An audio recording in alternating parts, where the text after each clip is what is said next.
Hello dear students, welcome back to my free education channel. So আগতে মই এটা free demo class দি দিছোঁ ইউটিউবত। এতিয়া দ্বিতীয় নম্বৰ ডেমো ক্লাছ আমাৰ ষ্টাৰ্ট কৰিম দ্বিঘাত সমীকৰণৰ বিষয়ে। তো প্ৰথমতে আমি জানি লওঁ দ্বিঘাত সমীকৰণ কেনেকুৱা ধৰণৰ বা কেনেকুৱা আৰ্হিৰ হয়। সো দ্বিঘাত সমীকৰণ আমাৰ প্ৰথমতে এনেকুৱা আৰ্হিৰ হ'ব যে ax² + bx + c = 0, য'ত a b c বাস্তৱ সংখ্যা আৰু a does not equal to 0 এইটো শর্ত মতে আমার দ্বিঘাত সমীকরণ এটা হবে। সো দ্বিঘাত সমীকরণ এইটো এটা যদি দ্বিঘাত সমীকরণ হয় ইয়ারে তিনিটা ফর্মুলা থাকিব। এইটো দ্বিঘাত সমীকরণ আমার চিনিবলৈ হলে আমি তিনিটা ভেদ নিৰূপক বুলি কোৱা হয়, ডিসক্ৰিমিনেন্ট বুলি কোৱা হয়, সেইটো দি আমি গম পাম কেনেকুৱা হয়। এইখিনি আপোনালোকে ভিডিওটো পজ কৰি নোট ডাউন কৰি ল'ব। এতিয়া আমি প্ৰথমটো হ'ব এনেকুৱা ধৰণৰ ভেদ নিৰূপক ডিসক্ৰিমিনেন্ট, দ্বিঘাত সমীকৰণৰ ডিসক্ৰিমিনেন্ট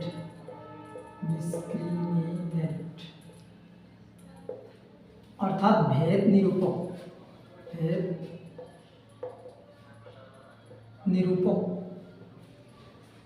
এইটো যে আমি দ্বিঘাত সমীকৰণৰ মূল কেনেকুৱা ধৰণৰ হয়, দুয়োটা মূল একে হয় নে দুয়োটা মূল বেলেগ বেলেগ হয় নে কোনো বাস্তৱ সংখ্যা থাকে নে নাথাকে, এইটো দি আমি পৰীক্ষা কৰি চাব পাৰোঁ। এনেকুৱাকৈ যে b² - 4ac > 0 যদি হয় তেনেহ'লে আমাৰ কি হৈ যাব, দুটা ভিন্ন মূল থাকিব বা দুটা ভিন্ন মূল বা শূন্য যিকেনেকুৱা মূল বা শূন্য থাকে, এইটো এটা সত্য। আৰু দ্বিতীয়টো হ'ল b² - 4ac = 0 এনেকুৱা আৰ্হি যদি হয় দ্বিঘাত সমীকৰণটো যদি আমি এনেকুৱা দ্বিঘাত সমীকৰণৰ মানটো যদি বহাই দিওঁ ইয়াতে b² - 4a আৰু c a * c মাল্টিপ্লাই যদি কৰোঁ ইকুৱেল টু যদি 0 হৈ যায় তেতিয়াহ'লে আমি দুটা কি মান পাম, দুটা মূল পাম, যে দুটা মূল আমাৰ সমান সমান থাকিব, দুটা সমান বা একে মূল পোৱা যায়।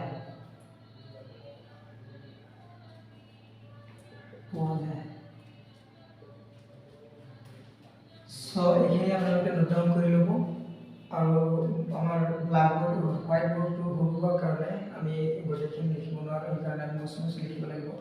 সো এইখিনি ওপৰত আমি মুচি দি আছোঁ, এইখিনি আপোনালোকে ভিডিঅ'টো পজ কৰি নোট ডাউন কৰি ল'ব।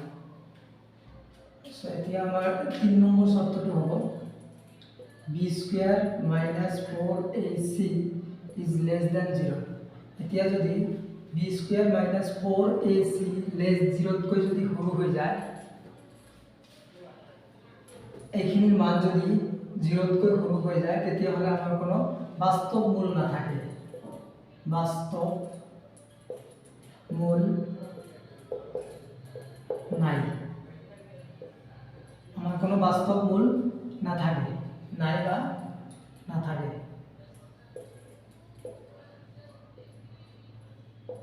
মূল থাকিব কিন্তু অবাস্তৱ সংখ্যা থাকিব পাৰে। সো এতিয়া আমি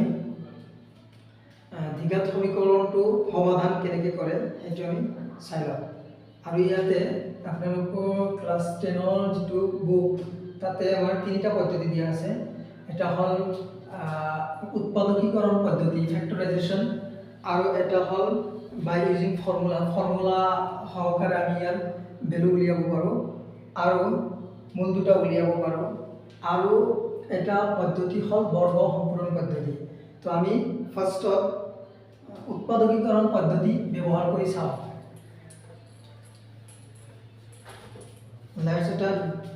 Let's say this is an quadratic equation. This is a quadratic equation x² + x - 12 = 0. So এইটো আমাৰ quadratic equation। So এইটো আমাৰ সমাধান কৰিবলৈ হ'লে এইটো এইটো আমাৰ কি আহিল নিচিনা হৈছে যে ax square plus bx plus c এনেকুৱা ধৰণৰ হৈছে ইয়াতে a ৰ মান কি ইয়াতে a ৰ মান হৈ যাব 1 আৰু x স্কয়াৰ আৰু ইয়াতে b ৰ মান হৈ আছে 1 আৰু c ৰ মান দিয়া আছে -12 সো এতিয়া আমি এইটো বস্তু ফ্যাক্টৰাইজেশন পদ্ধতি ব্যৱহাৰ কৰি উৎপাদকীকৰণ পদ্ধতি ব্যৱহাৰ কৰি কৰিবলৈ হলে আমাৰ x স্কয়াৰৰ হওক কি আছে 1 আছে সো এইটো কোৱা হ'ব আমাৰ কি চলক এই 1 ক কোৱা হ'ব কি হওক আৰু এইটো কোৱা হ'ব কি ঘাত দ্বিঘাত সমীকৰণ হ'বলৈ হলে ম্যাক্সিমাম ঘাত আমাৰ কি থাকে 2 থাকে 2 কে বেছি হলে এইটো দ্বিঘাত সমীকৰণ নহব আৰু 2 কে কম হলে এইটো দ্বিঘাত সমীকৰণ নহয় সেইটো লিনিয়াৰ ইকুয়েশন হৈ যাব সো এতিয়া আমাৰ কি ম্যাক্সিমাম ঘাত 2 আছে কাৰণ এইটো কি দ্বিঘাত সমীকৰণ সো দ্বিঘাত সমীকৰণৰ এই x স্কয়াৰ লগত যেটো আমাৰ মাল্টিপ্লাই হৈ থাকে সংখ্যাটো সেইটো ইংৰাজীত কোৱা হয় কোএফিচিয়েন্টৰ অসমীয়া নামটো হৈছে আমাৰ কি হহক আৰু x স্কয়াৰ ভেৰিয়েবলস বুলি কয় আৰু ইয়াৰ অসমীয়া নাম হৈছে চলক এতিয়া আমি প্ৰথমতে কি উৎপাদকীকৰণ পদ্ধতি ইয়াত ব্যৱহাৰ কৰিম সো উৎপাদকীকৰণ পদ্ধতি ব্যৱহাৰ কৰিবলৈ হলে প্ৰথমতে আমাৰ কি কৰিব লাগিব x স্কয়াৰৰ যে হহক থাকিব তাৰে লগত c মাল্টিপ্লিকেশন হ'ব এইটো হ'ল c মানে কনস্ট্যান্ট আৰু ইয়াৰ অসমীয়াত ধ্ৰুৱক বুলি কোৱা হয় অসমীয়াত ইয়াক ধ্ৰুৱক বুলি কোৱা হয় সো আমাৰ কি কৰিব লাগিব উৎপাদকীকৰণ পদ্ধতি মতে আমাৰ যেটো ধ্ৰুৱক থাকিব আৰু x স্কয়াৰৰ হহকক প্ৰথমতে মাল্টিপ্লিকেশন কৰিব লাগিব এতিয়া আমি পদ্ধতিটো আৰম্ভ কৰো সো মাল্টিপ্লিকেশন কৰিলে কি হ'ব 12 * 1 কি হৈ যাব 12 হৈ যাব সো এতিয়া আমাৰ 12 ক এনেকুৱা দুটা সংখ্যাৰে ভাগ কৰিব লাগিব বা এনেকুৱা দুটা ফ্যাক্টৰ উলিয়াব লাগিব যি দুটা ফ্যাক্টৰ মাল্টিপ্লাই কৰিলে 3 * 4 যি দুটা ফ্যাক্টৰ মাল্টিপ্লাই কৰিলে আমাৰ কি হৈ যায় 12 হৈ যায় আৰু মাইনাস কৰিলে কি হ'ব x ৰ হহক হ'ব x ৰ হহক আমাৰ আছে কি 1 ইয়াতে আমি bx মানে কি b মান ইয়াতে 1 আছে x ইয়াতে দিয়া আছে সো ইয়াতে আমাৰ কি হৈ যাব এই দুটাৰ মান ফ্যাক্টৰ প্ৰথমতে আমাৰ 12 ৰ যেটো ফ্যাক্টৰ এই ফ্যাক্টৰ দুটা মাল্টিপ্লাই কৰিলে 12 হ'ব লাগিব আৰু এই চিন যে আছে এই চিনটো মনত ৰাখিবা যে এইটো চিন মাইনাস আছে সো মাইনাস কৰিব লাগিব সো মাইনাস কৰিলে আমাৰ কি হ'ব লাগিব x ৰ হহক হ'ব লাগিব সো এইটো যদি আমি মাল্টিপ্লাই কৰো 12 হয় আৰু 4 - 3 কৰিলে আমাৰ 1 হৈ যায় এই 1 2 ঠাইত আমি এই সংখ্যা দুটা আমি লিখিম সো 1 ৰ ঠাইত আমি এইখিনি বস্তু লিখিম এতিয়া আমি x স্কয়াৰ প্লাস কি আছে 4 - 3 ইয়াতে 1 ৰ ঠাইত এইখিনি লিখিছো এতিয়া x মাল্টিপ্লাই হৈ আছে -12 = 0 এতিয়া আমি সমাধান কৰিম বাকিখিনি so x square plus 4x minus 3x তাৰ পিছত হৈ যাব -12 = 0 এতিয়া আমি এই দুটাৰ পৰা কমন লম আৰু এই দুটাৰ পৰা কমন লম সো ইয়াৰ পৰা আমি কি কমন আহিব x কমন আহিব আৰু থাকিব কি x + 4 আৰু ইয়াতে আমাৰ -3 কমন আহিব আৰু x + 4 এতিয়া ইয়াতে +4 কি হয় এতিয়া +4 এইটো কাৰণে হ'ব যে ইয়াতে আমাৰ কি দিয়া আছে যে -3 আৰু +4 মাল্টিপ্লাই কৰিলে -12 হ'ব ইয়াতে যদি -4 দিয়া তেনেহলে কি হ'ব -4 আৰু -3 মাল্টিপ্লাই হলে +12 হ'ব +12 টো আমাৰ নাই ইয়াতে আছে -6 এই কাৰণে ইয়াতে +4 হৈ যাব এটো মাল্টিপ্লাই কৰি আকৌ চাবা -3x তাৰ পিছত -3 আৰু -4 মাল্টিপ্লাই কৰি -12 = 0 এতিয়া আমাৰ এই দুটাৰ পৰা কি কমন আছে x + 4 কমন আছে x + 4 আৰু ইয়াৰে x - 3 বাকিখিনি x - 3 = 0 এতিয়া আমি জানো যে দ্বিঘাত সমীকৰণৰ যদি এইটো পাৰ্ট ইয়াতে ৰাখি দিও এইটো পাৰ্ট যদি ওপৰফালে লৈ যাও এইটো পাৰ্ট ওপৰফালে লৈ গলে আলটিমেটলি গোটেই টাৰ্মখিনি 0 হৈ যাব কাৰণ ইয়াতে ওপৰত 0 থাকিব তলত যায় এটো ইয়াতে পূৰণ হৈ আছে এটো ইকুৱেল টু ৰাইট সাইডত গলে এটো হৰণ হৈ যাব সো শূন্যৰ তলত যিকোনো যিমান ডাঙৰ সংখ্যাই নিদিয়া কিয়া ইয়াৰ ভ্যালু সদায় কি হৈ যাব শূন্য হৈ যাব সো এতিয়া আমি ক'ব পাৰো যে x + 4 = 0 নাইবা x - 3 = 0 x + 4 = 0 or x - 3 = 0 এতিয়া আমাৰ x ৰ ভ্যালু কেইটা উলিয়াই লওঁ সো ইয়াৰ পৰা x ৰ ভ্যালু কি হৈ যাব x = -4 আৰু x = +3 আমি 3 লিখো প্লাস নিয়ে দিই এতিয়া আমাৰ এইটো দ্বিঘাত সমীকৰণৰ সমাধান হৈ গ'ল এই দুটা মূল এইটো এটা আৰু এইটো এটা -4 আৰু 3 এই দুটা হল আমাৰ কি এই দ্বিঘাত সমীকৰণটো মূল বা শূন্য এতিয়া আমি চাম বেলেগ এটা কোশ্চেন দ্বিঘাত সমীকৰণৰ কোশ্চেন কিটা যিমানে প্ৰেক্টিস কৰা যাব সিমানে আমি কি গোটেইখিনিৰ এনসাৰ কৰিব পাৰিম বা মূল উলিয়াওতে আমাৰ সহজ হৈ যাব প্ৰেক্টিস কৰিলে আমি গোটেইখিনি বুজিব পাৰিম সো এতিয়া আমাৰ আছে কি x² + 8x + 12 এইটো এটা লৈ লওঁ x² + 8x কি হৈ যাব +12 হৈ যাব +12 = 0 এতিয়া আমি প্ৰথম নিয়মতে কি হ'ব যে x² যেটো হওক আছে আৰু আমাৰ কনস্ট্যান্ট ধ্ৰুবক যেটো আছে মাল্টিপ্লাই কৰিলে কি হৈ যাব 12 হৈ যাব আৰু ইয়াক ভাগ কৰিব লাগিব এটা আমি আগতে পাইছিলো 3 * 4 এতিয়া 3 * 4 মাল্টিপ্লাই কৰিলে 12 হয় এতিয়া ইয়াৰে +3 আছে 3 আৰু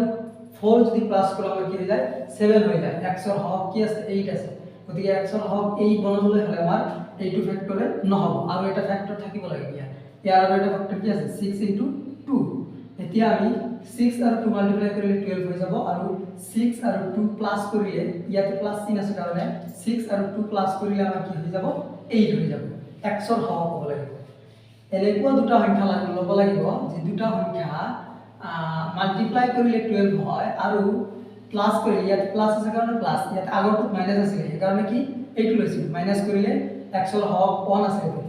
এতিয়া আমাৰ x ৰ হক কি 8 দিয়া আছে সো x ৰ হক এতিয়া 8 যদি দিয়া আছে আমাৰ এইটো ফ্যাক্টৰ এতিয়া 6 * 2 মাল্টিপ্লাই কৰিলে আমাৰ 12 হৈ যাব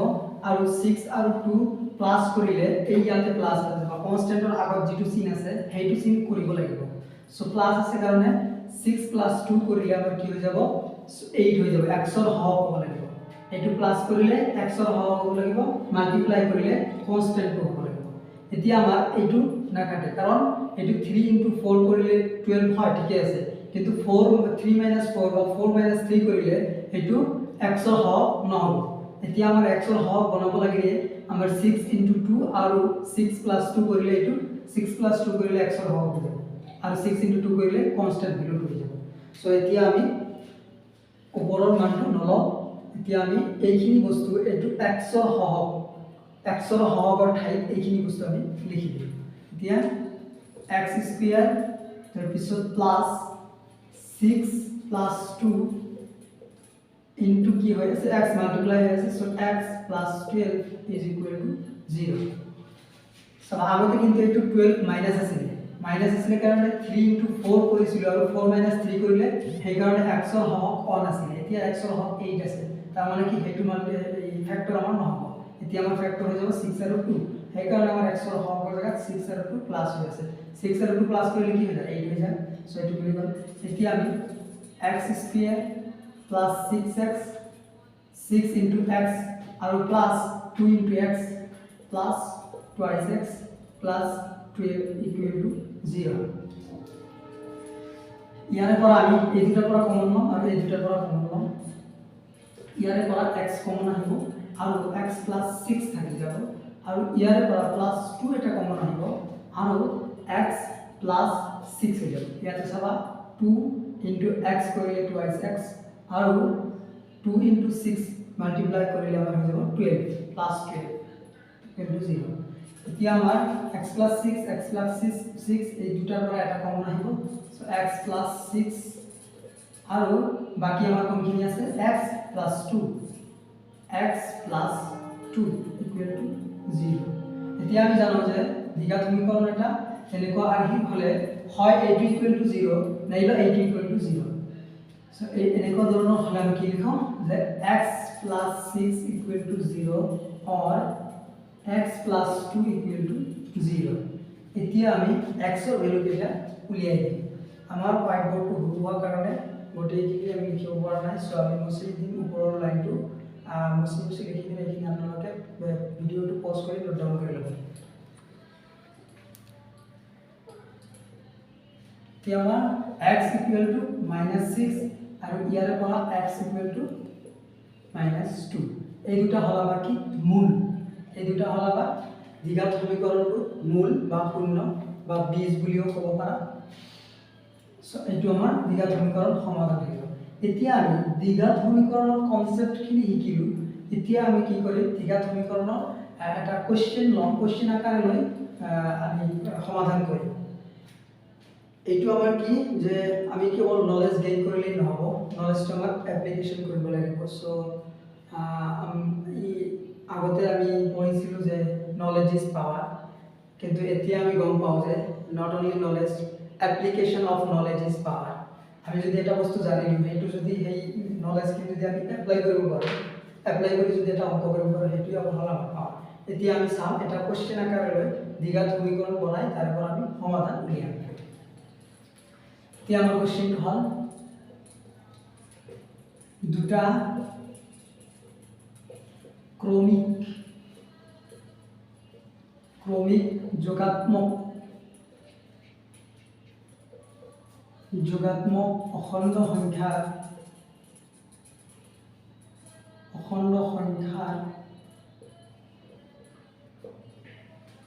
পূৰণফল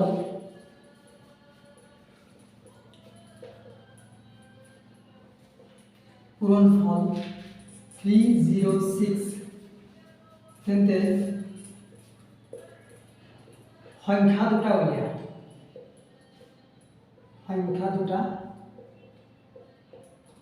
উলিয়াবা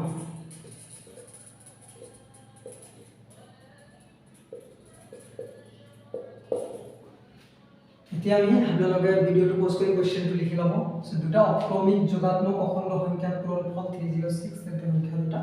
কি উলিয়াবা এইটো আমাৰ কোৱেশ্চন সো এইটো যদি কোৱেশ্চন হয় আমি কোৱেশ্চনটো ভালকে এনালাইজ কৰি আমি লিখিব লাগিব এতিয়া আমি অখণ্ড সংখ্যাৰ কনসেপ্টখিনি জানি লওঁ অখণ্ড সংখ্যা ক'লে সংখ্যা এটা তেনেকুৱা ধৰণৰ সংখ্যা থাকিব য'ত 0 থাকিব এইফালে প্লাস সংখ্যা কেইটা থাকিব সো 1 +1 +2 +3 বাওঁফালে কি থাকিব -1 -2 -3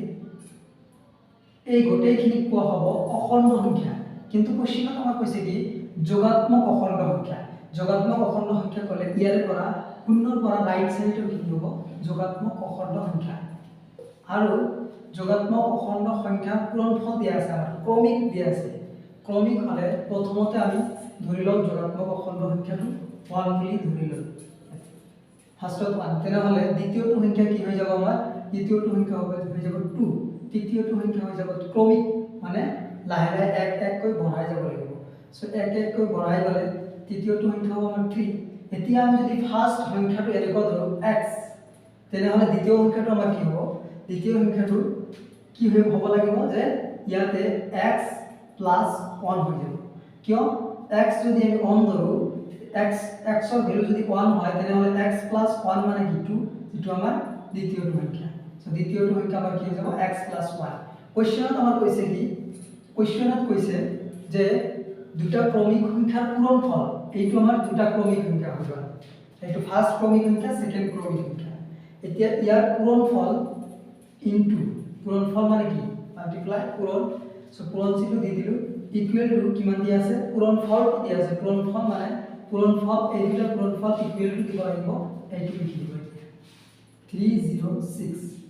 এইটো হৈ গ'ল আমাৰ কি সংখ্যা দুটাৰ পূৰণফল আৰু পূৰণফলটো আমাৰ দিয়া আছে তাৰ মানে কি এই সংখ্যা দুটাৰ পূৰণফল ইকুৱেল টু যেটো সংখ্যা আমাৰ দিয়া আছে এইখিনি লিখিব লাগিব এতিয়া আমি এই সংখ্যাটো আমি এটা দ্বিঘাত সমীকৰণ বনাবলৈ চেষ্টা কৰোঁ এতিয়া আমি x * x কৰিলে x² + x 1 * x মাল্টিপ্লাই কৰিলে x হৈ যাব ইকুৱেল টু 306 বাকি কোৱেশ্চনটো বুজি দিয়া আপোনালোকে ভিডিও পজ কৰি কোৱেশ্চনটো নোট ডাউন কৰি ল'ব এতিয়া আমি এইখিনি দ্বিঘাত সমীকৰণ বনাবলৈ হ'লে আমাক কি কৰিব লাগিব এইটো কনস্ট্যান্ট ভ্যালুটো ইকুৱেল টু লেফট সাইডত লৈ আনিব লাগিব আৰু ৰাইট সাইডত ইকুৱেল টু ৰাইট সাইডত আমাৰ কি থাকিব শূন্য থাকিব এতিয়া আমাৰ কি হৈ যাব x² + x তাৰ পিছত হৈ যাব কি আমাৰ -306 0 এইটো আমাৰ এটা দ্বিঘাত সমীকৰণ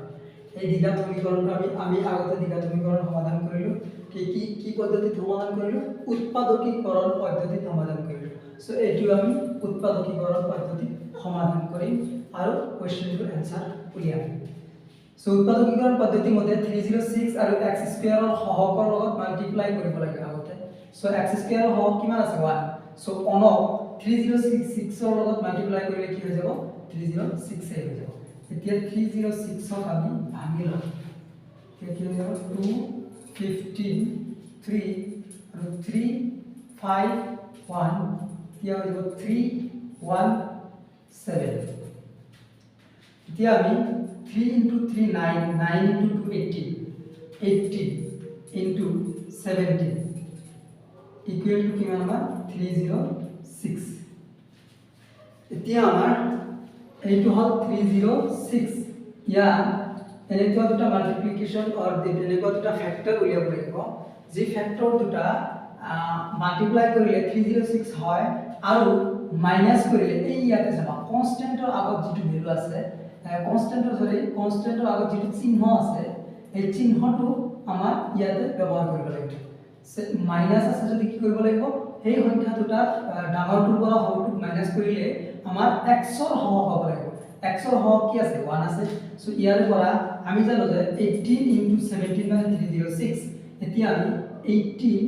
into 17 আৰু 18 ৰ পৰা যদি 17 টো আমি বিয়োগ কৰি দিম ইয়াতে বিয়োগ আছে কাৰণে ইয়াতে বিয়োগ কৰি দিম সো বিয়োগ কৰি দিলে আমাৰ কি হৈ যাব 1 হৈ যাব 1 হলে আমাৰ কি হ'ব 1 হলে আমাৰ x ৰ হৰণ হৈ গ'ল এতিয়া আমি এই সংখ্যাটো লব পাৰো x ৰ হৰণৰ জায়গাত এইখিনি বস্তু x ৰ হৰণৰ জায়গাত এইখিনি বস্তু লিখিব পাৰো 18 - 17 এতিয়া আমি x² plus 18 minus 17 এইটো x ৰ হৰণৰ মানখিনি লিখিম এতিয়া আমি x multiply into x minus 306 is equal to 0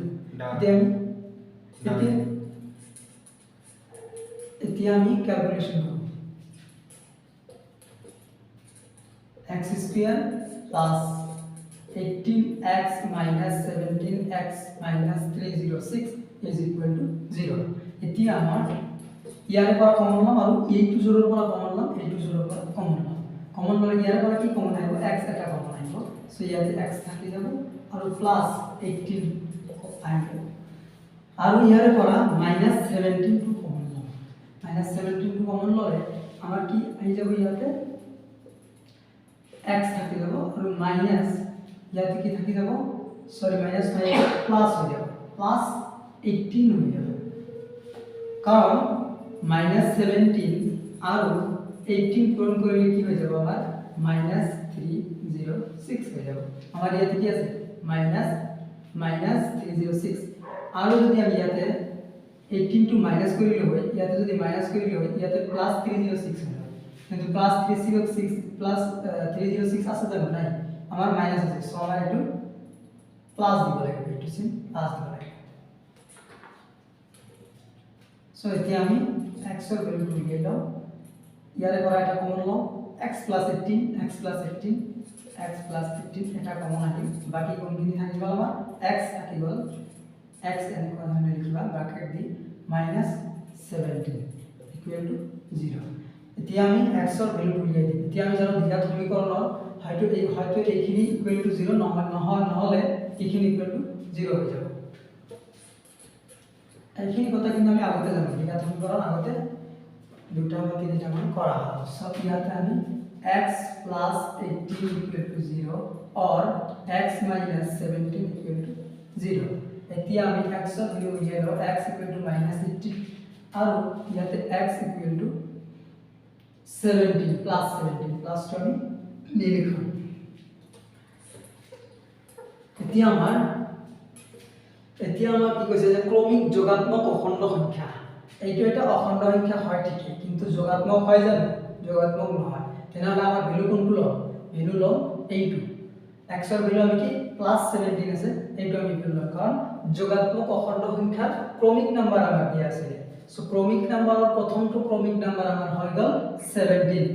so প্ৰথমটো ক্ৰমিক নাম্বাৰ হ'ল আমাৰ 17। এতিয়া দ্বিতীয়টো ক্ৰমিক নাম্বাৰ কি আছিল? দ্বিতীয়টো ক্ৰমিক নাম্বাৰ এইটো হ'ল প্ৰথম আৰু দ্বিতীয়।